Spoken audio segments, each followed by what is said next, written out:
Supreme court of Pakistan میں NA91 Bhakkar سے آزاد امیدوار ثناء اللہ مستی خیل کو الیکشن لڑنے کی اجازت دے دی گئی۔ عدالت نے Lahore high court Multan bench کا فیصلہ کالعدم قرار دیتے ہوئے ثناء اللہ مستی خیل کا نام بیلٹ پیپرز میں درج کرنے کا حکم بھی جاری کر دیا ہے۔ چیف جسٹس کی سربراہی میں سپریم کورٹ کے 3 رکنی بینچ نے کیس کی سماعت کی۔ سماعت کے دوران وکیل درخواست گزار نے بتایا الیکشن ٹریبیونل نے کاغذات منظور کیے، ہائی کورٹ نے مسترد کر دیے۔ عدالت نے نوٹس جاری کیا، نہ ہی موقف سنا، یک طرفہ فیصلہ کیا گیا۔ جسٹس محمد علی مظہر نے کہا کہ ثناء اللہ مستی خیل اشتہاری ہیں، پیش کیوں نہیں ہوتے، جس پر وکیل نے بتایا ان کے موکل سرنڈر کر چکے اور ضمانت پر ہیں۔ الیکشن کمیشن حکام نے بتایا بیلٹ پیپرز پرنٹنگ کے لیے تیار ہیں، محدود کاغذ ہے، کمپوزنگ بھی ہو چکی ہے۔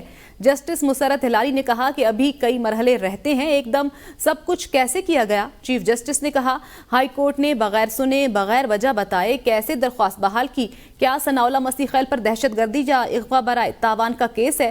یہ کوئی خطرناک آدمی ہے تو ہم بھی الیکشن نہیں لڑنے دیں گے۔ جسٹس مسرت ہلالی نے کہا کہ ثناء اللہ مستی خیل پر ٹائر جلانے کا کیس ہے۔ عدالت نے ثناء اللہ مستی خیل کو الیکشن لڑنے کی اجازت دیتے ہوئے Lahore high court Multan bench کا فیصلہ کالعدم قرار دے دیا۔